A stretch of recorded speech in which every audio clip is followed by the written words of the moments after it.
During the Cold War, the most terrifying piece on the geopolitical chessboard was the nuclear submarine.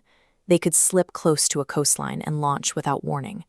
For the Soviet Navy, one of their most powerful assets was the K-129, a heavily armed diesel-electric sub known quietly as the Silent Killer. Inside that hull sat 3 heavy ballistic missiles, each packed with a 1-megaton nuclear warhead. It carried enough firepower to turn major American cities to ash in seconds. And operating that machinery was an experienced crew of 98 men. In March 1968, K-129 was patrolling the Pacific when its routine radio transmissions simply stopped. The Soviet High Command launched a massive, desperate search operation. For an entire month, dozens of heavily armed warships scoured the ocean day and night. They found absolutely nothing. But the United States was listening. This map traces the data from SOSUS, America's highly classified underwater acoustic network. When K-129 sank, SOSUS hydrophones picked up the sound of a massive underwater explosion. By tracking those expanding sonar rings, U.S. intelligence pinpointed the exact location of the wreck. They intersected right here, roughly 1,500 miles northwest of Hawaii. The Soviet fleet eventually gave up and went home. The U.S. intelligence community realized they were sitting on a gold mine. The sinking of an enemy vessel offered them the single greatest technological espionage opportunity of the century.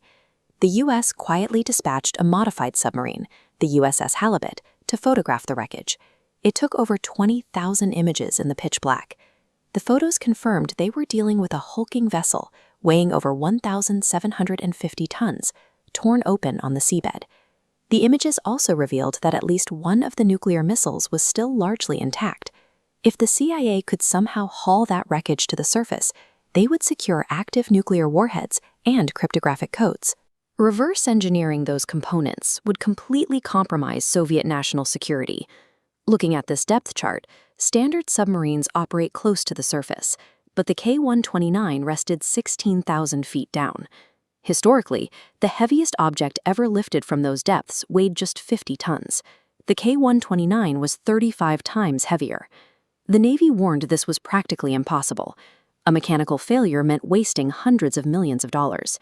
But a failure in secrecy, getting caught in plain sight, stealing a Soviet nuclear submarine, risked triggering an open war. The fundamental logistical hurdle was physics. You cannot lift thousands of tons of metal without a massive surface ship, and you cannot hide a massive surface ship from Soviet reconnaissance satellites. The CIA decided to build the ship anyway and hide it in plain sight. In 1969, President Richard Nixon approved $800 million to fund Project Azorian, committing massive executive resources to a radical engineering solution. They needed a public cover story, which meant they needed a frontman. They approached eccentric billionaire Howard Hughes. Known for funding strange, ambitious ventures, Hughes agreed to lend his name and reputation to the project. The CIA fed a brilliant lie to the global press. They announced that Hughes was financing a revolutionary commercial ship designed to mine rare manganese nodules from the deep ocean floor. Industry experts, Congress, and the Soviet Union all accepted the narrative. Underneath that lie, the Hughes Glomar Explorer was a covert engineering marvel. Those massive derrick towers didn't house mining drills. They fed thousands of feet of steel pipe down through a secret doorway in the bottom of the hull, a moon pool. Hidden inside that pool was a giant robotic claw, codenamed Clementine. By presenting the ship as a billionaire's vanity project, the CIA generated the perfect psychological camouflage. They could park directly over the target and conduct a military theft right under the world's nose.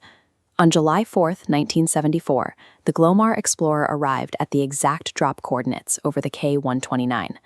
Almost immediately, 2 Soviet naval vessels changed course and aggressively flanked the American ship. The Soviet radios crackled to life, demanding to know exactly what they were doing in that remote patch of the Pacific. The American crew expertly stonewalled them. They recited the cover story verbatim, claiming they were busy running Howard Hughes's deep-sea mining operation. The Soviets watched for a while, bought the story, and eventually sailed away. With the coast clear, the crew opened the moon pool doors. They connected section after section of steel pipe, and the massive mechanical claw, Clementine, was lowered inch by inch into 3 miles of total darkness.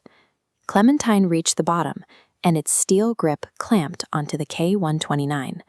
The crew then began the agonizing process of reversing the massive winches.